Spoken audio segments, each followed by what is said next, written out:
வேல் வேல் முருகா, வெற்றி வேல் முருகா. என் அன்பு குழந்தையே, உன் வாழ்க்கையில் நிறைய மனிதர்களையும் பார்த்து விட்டாய், நிறைய மனிதர்களையும் சந்தித்து விட்டாய். இருந்தும் ஏன் கவலையுடன் இருக்கின்றாய்? உனக்கு இருக்கும் பிரச்சனையிலிருந்து மீண்டு வா. என் கண்மணியே, உன் அப்பா நான் இருக்கும் பொழுது உனக்கு என்ன ஆகிவிடும் என்று நினைக்கின்றாய்? இவ்வுலகில் போலி வேஷம் போடுவரைதான் தலையில் தூக்கி வைத்து ஆடுகிறார்கள் இந்த மனிதர்கள். அவர்களுக்கு பாவம் உண்மை எதுவென்று தெரியாதல்லவா? எனக்கு மட்டும் தானே தெரியும். அந்த உண்மை அறியாத நீ இந்த மனிதர்களே இப்படித்தான் என்று மனதளவில் வருந்துகிறாய். நீ மனதளவில் யாருக்கும் துன்பம் இழைத்ததும் இல்லை. என் செல்ல பிள்ளையே, உன்னிடம் யார் உதவி கேட்டாலும் நீ இல்லை என்று எப்பொழுதுமே கூறியதில்லை. என் பிள்ளைக்கு இவ்வளவு நல்ல மனம் படைத்தவனாய் என்று நானே வியந்து போனேன். உன்னிடம் உதவி கேட்கும் பொழுது கையையும் பிடிப்பார்கள், உன் காலையும் பிடிப்பார்கள். பிறகு காரியமான பிறகு உன்னையே காலை வாரி விடுவார்கள். அவர்களை மட்டும் நம்பி விடாதே. அவர்களிடமிருந்துதான் நீ ஜாக்கிரதையாக இருக்க வேண்டும். என் செல்ல பிள்ளையே, உன் அப்பா நான் ஒன்று கூறுகிறேன் கேள். கேட்பாயல்லவா? ஒரு குழந்தை கீழே விழுந்த பொழுது சிறிது நேரம் அழுது கொண்டிருக்கும். அதற்கு பிறகு அந்த குழந்தை விளையாடி கொண்டிருக்கும். அடுத்த சில நொடிகளில் ஆட்டம் போட்டு கொண்டிருக்கும். அதே போலத்தான் உனக்கு வரும் துன்பத்திலிருந்து ஒரு கணம் கவலைப்பட்டு விட்டு மறுகணமே அந்த கவலையிலிருந்து விலகி சென்று விடு. என் தங்க பிள்ளையே, உண்மையாக இருக்கும் உனக்கு மலை போல் பிரச்சனை வந்தாலும் பனி போல் மறைந்துவிடும். உண்மையாக இருப்பவரை யார் என்ன செய்தாலும் ஒரு நாள் கூட உன்னை வீழ்த்த முடியாது. ஒரு உண்மையை ஆழ்கடலில் தூக்கி எறிந்தாலும் அவ்வுண்மை கடலில் எவ்வளவு தூரம் சென்றாலும் ஒரு நாள் இல்லை ஒரு நாள் வெளியில் வந்துவிடும். அதே போலத்தான் உன் உண்மை தன்மையை புரிந்து கொள்ளாதவர்கள் ஒரு நாள் இல்லை ஒரு நாள் சத்தியமாக நிச்சயமாக உன்னை புரிந்து கொள்வார்கள். நீ காத்திரு, கலங்கி விடாதே. உன் அப்பா நான் இருக்கின்றேன், கவலை வேண்டாம். சந்தோஷமாக இரு, உனக்கு நல்லதே நடக்கும். இது அப்பாவின் தெய்வ வாக்கு. உனக்கு துணையாக இந்த முருகன் எப்பொழுதும் வருவேன். நல்லதே நினை, நல்லதே செய், உனக்கு நல்லதே நடக்கும். தைரியத்தோடு இரு, நம்பிக்கையோடு இரு, சிரித்த முகத்துடன் இரு. உனக்கு துணையாக உன் அப்பா நான் வருவேன். என் அன்பு குழந்தையே, நீ நினைத்தது நடக்கும் காலம் வந்து விட்டது. இதற்காகத்தானே இத்தனை நாட்களாய் இத்தனை பிடிவாதத்தோடு என்னிடம் அன்பு சண்டையிட்டாய். என் மீது உண்மையான பக்தியை உண்மையான பாசத்தையும் வைத்து என் மனதை வென்று விட்டாய். உன் சுயநலமற்ற வேண்டுதல் என்னிடம் வந்து சேர்ந்தது. உன் அப்பாவிடம் நீ போட்ட செல்ல சண்டைகளும் உன் குழந்தைத்தனமான பிடிவாதமும் எனக்கு மிகவும் பிடித்தது. அதனால்தான் உன்னை தேடி வந்தேன். உன் வாழ்வை இருளான வாழ்க்கை என்று வருத்தம் கொள்ளாதே. கனவுகள் தோன்றுவது இரவில்தானே.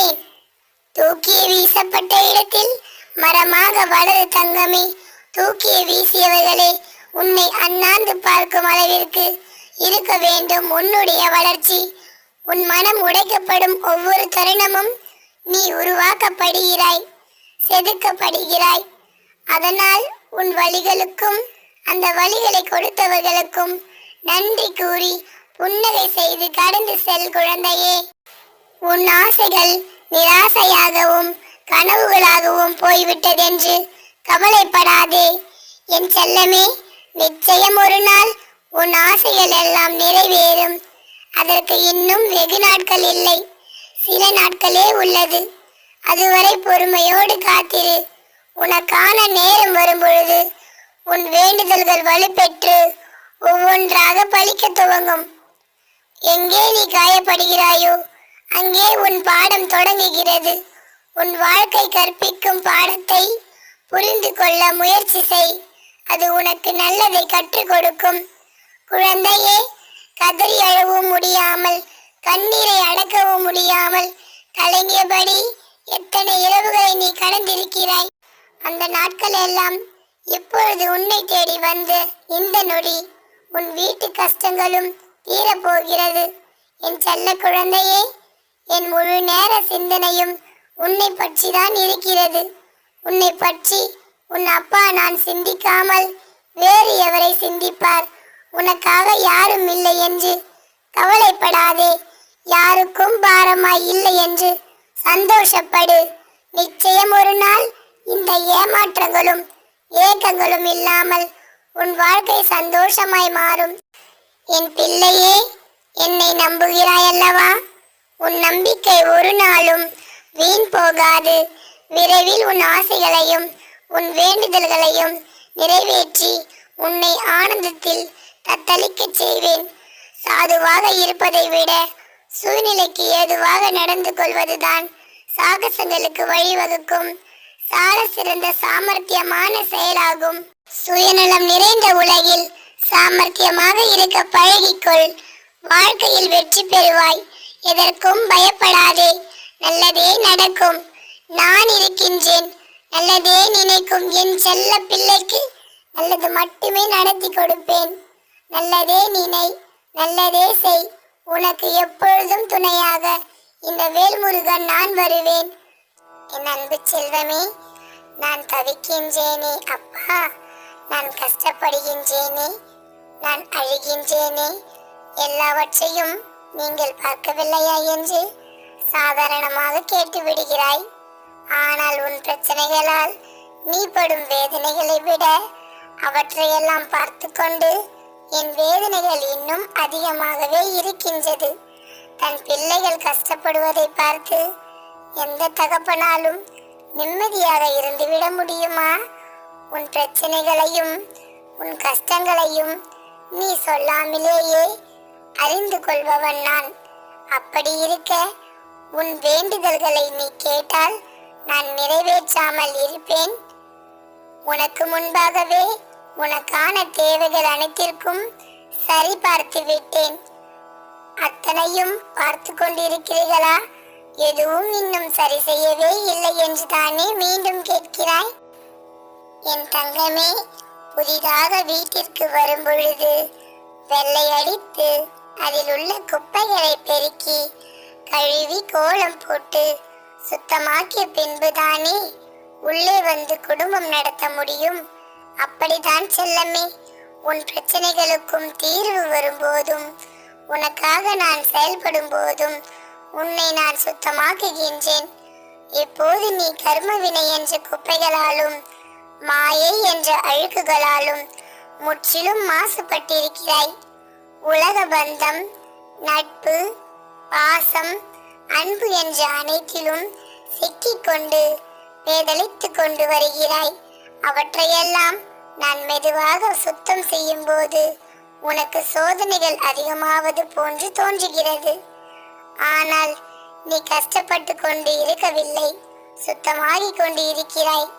விரைவில் புது பொலிவுற்ற வீட்டில் குடியேறப் போவதை போன்று உனக்காக நான் சுத்தம் செய்த வாழ்க்கையில் அடியெடுத்து வைப்பாய். அங்கு இதுவரை நீ கண்ட கவலைகள் இருக்காது, பிரச்சனைகள் இருக்காது, சிக்கல்கள் சோதனைகள் என்று எதிலும் நீ சிக்கிக் கொள்ள மாட்டாய். இதுவரை நீ காணாத இன்பங்கள் என்று எல்லாவற்றையும் காணத்தான் போகின்றாய். உன் முருகன் பிரசன்னத்தை நீ காண்பாய். நமக்கான சந்திப்பு கூடிய விரைவில் நிகழத்தான் போகின்றது. என்னிடத்திலேயே அல்லது நீ இருக்கும் உன்னிடத்திலேயே நம் சந்திப்பு நிகழும் என்றே எப்பொழுதே நடப்பதை இன்று நான் கூறவில்லை. இன்றே இப்பொழுதே நடக்கலாம். சிட்டுக்குருவி கால்களில் நூலை கட்டி இழுப்பதை போல இன்று உன்னை என்னிடத்தில் இழுத்து வரப்போகின்றேன். அல்லது நீ இருக்கும் திசை நோக்கி நானே வரப்போகின்றேன். என் பிள்ளையை சந்திப்பது என்ற முடிவை நான் எடுத்து விட்டேன். கூடிய விரைவில் நம் சந்திப்பு நிகழும். வைரமே, நம்பிக்கையோடு இரு. நல்லதே நடக்கும். ஒரு பொழுதும் உன் நம்பிக்கை இழந்து விடாதே. உனக்கு துணையாக எந்த நேரத்திலும் நான் வந்து நிற்பேன். வேல் வேல் முருகா, வெற்றி வேல் முருகா.